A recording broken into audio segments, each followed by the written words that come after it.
This is Jarrod Horak, and I'm back with my second video at Churchill Downs for Sunday, October 29th, 2023. I just covered the Rags to Riches Stakes, a Kentucky Oaks 2024 points race. Now I'm going to be doing the Grade 3 Street Scent Stakes on the road to the 2024 Kentucky Derby. Now, if you're interested in my annual two-day Breeders' Cup full cards at Santa Anita Park this year, you will find those full cards at therunawayhorse.com on my sales page, Breeders' Cup Week, or you can go and pre-purchase those products right now. So head on over to my sales page at therunawayhorse.com for more details. And the Breeders' Cup at Santa Anita this year, I've been covering Southern California full cards for many years and the two-day Breeders' Cups for many years as well.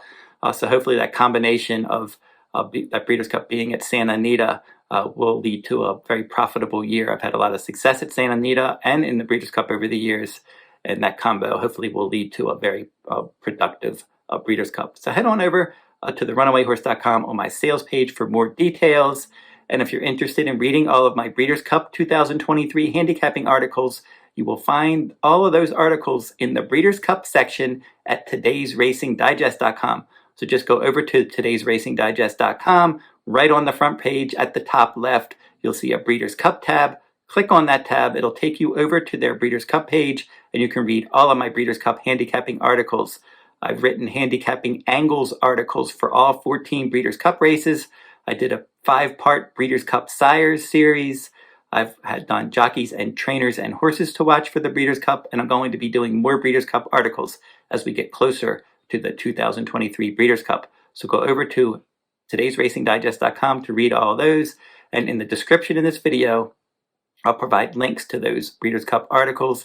And if you're interested in purchasing the complete digest for Santa Anita Park for both Breeders' Cup days, that very popular product will be available Breeders' Cup Week at todaysracingdigest.com.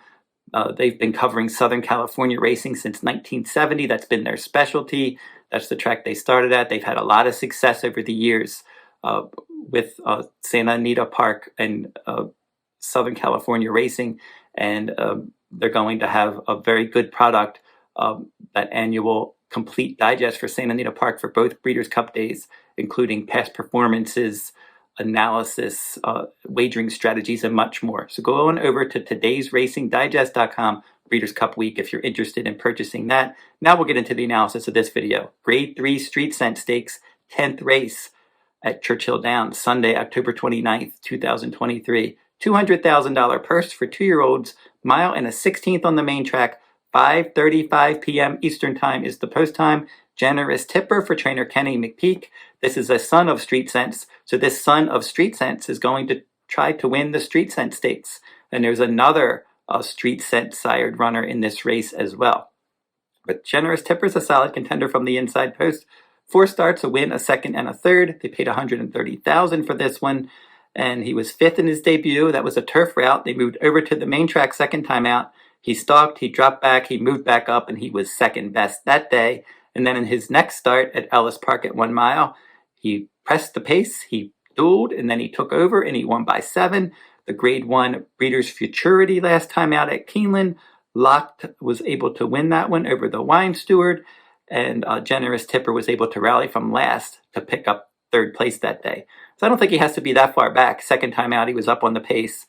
He stalked the pace before that, and he closed last time. So I would think that the connections would hope that he can get a bit closer to the pace this time. And Brian Hernandez Jr. Will ride back.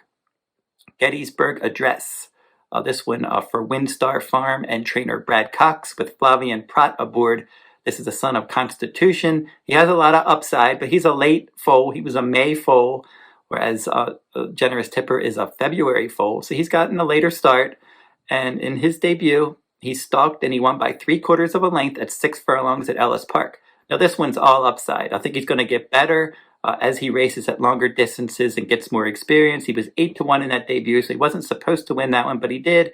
And I would expect that he'll continue to improve. I just don't know if this is the day that he's going to jump up and improve. I think down the road, he's certainly one to watch.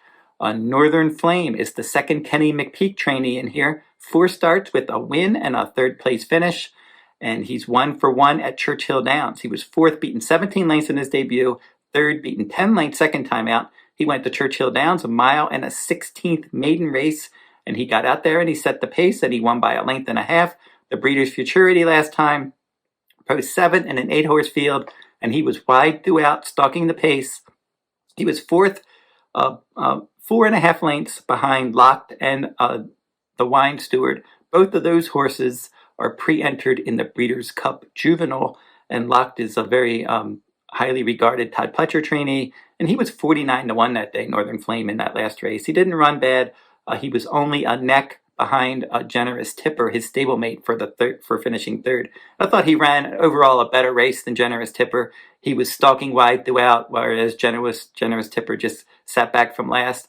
And if you watch the stretch run, it looked like Generous Tipper was going to kind of go right on by Northern Flame and finish well clear of that one, but he didn't. Northern Flame kept trying to the end. I like that. And I think from post 3, he'll be able to work out a better trip under Julian Leparoux. Moonlight for Todd Pletcher, the likely favorite in here. This is an audible colt with Tappet as the dam sire. They paid $285,000 for this one. Luis Saez will ride, and he stalked, led, and finished second by a neck in his turf route debut as the favorite at Saratoga. Second time out, a race originally scheduled for turf, run at 1 mile around one turn at Aqueduct in a maiden special weight event. He was post 7 in an 8-horse field. He was the favorite. He was adding blinkers. He pressed, he took over, and he won by 8 lengths. No doubt that was a solid effort. Looked good visually. Don't know how much was behind him that day. And they thought he was a turf horse because they started him on turf and they tried to run him on turf last time. And now he ran so well on dirt that they want to try him on the main track again. And we'll kind of get a better idea of how good he is in this spot. Probably won't offer a lot of value. Parchment Party is next for trainer Bill Mott. And this is a Constitution colt. They paid $450,000 for him. And in his debut, he rallied from 11 lengths back. So he went last to first in a 9-horse field to win by 1.25 lengths at Churchill Downs on September 15th. He's a June colt, so he's one that's getting a late start too. And some of these others may have some more experience and get the jump on him as well because he's a big late runner. James Graham will ride him back. Look for him late. Informed Patriot for trainer Steve Asmussen is a hard spun colt, and he's one that should impact the pace. 7 furlong debut. He set the pace. He weakened to 4th in an 8-horse field. Second time out, he pressed, he led, he opened up a 2.5 length lead, and then he was able to hold on and win by 1/2 length under Tyler Gaffalione. That was Gaffalione's first ride on this horse, and he'll ride back, and they paid $90,000 for this hard spun colt. And I think that he's one that will impact the pace, but I don't know that this extra distance is going to do him any favors. I do like the 2 sprints to a route angle. Barksdale is the second street sense colt in here. William Walden is a trainer. Alex Achard will ride. And in his debut, he was able to get out there and set the pace from the inside post at 1 mile at Horseshoe, Indianapolis. And he opened up a 3-length lead, and he just did hold on by a neck. He's going to have to run faster in here. They paid $235,000 for him. Not a bad debut. Good, solid effort. Again, we'll just have to run faster. Liberal Arts for trainer Robert Medina. This is an arrogant colt, and he's one that's run 4 times with a win, a 2nd and 2/3. Third, beaten 7 lengths in his 5 furlong debut. Then he went to 6 furlong second time out, and he finished 2nd, where he stalked led and finished 2nd. And his next start at 7 furlongs, nice progression, 5 to 6 to 7 furlongs, and he was able to win that one from post 11, stalking the pace to a 1-turn mile last time in the Grade 3 Iroquois, and he rallied for 3rd from the inside post. Don't know how strong the Iroquois was. I think if I want horses coming out of the stakes ranks, I might want horses coming out of the Breeders' Futurity. I thought that was a stronger race than the Iroquois. And that's exactly the direction I'm going to go in here. 2 horses coming out of that Breeders' Futurity from the same Kenny McPeak barn, Generous Tipper, and the other one is Northern Flame. And I'm going to make Northern Flame my top choice. I thought he ran an okay race in the Breeders' Futurity. I think from a better post, he was post 7 of 8, racing wide throughout. Post 3 this time, if he can save some more ground, get up on the pace, and hang in there. And I know he can handle a mile on the 16th because that's exactly what he did in his maiden win at Churchill in September when he went wire to wire. So he can either set the pace or stalk. I just think he's going to work out a better trip, and we'll see if maybe he can turn the tables on his stablemate, Generous Tipper. And that one will be my second choice. And my top 4, 3, 1, 4, and 6. So my top 4, Northern Flame, Generous Tipper. My third choice will be Moonlight for Todd Pletcher.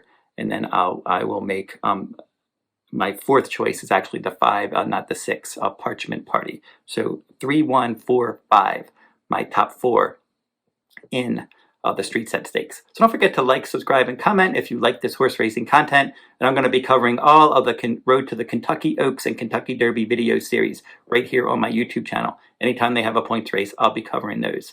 And keep checking out my channel for all of my Breeders' Cup videos as well. And until I see you next time, good luck at the races.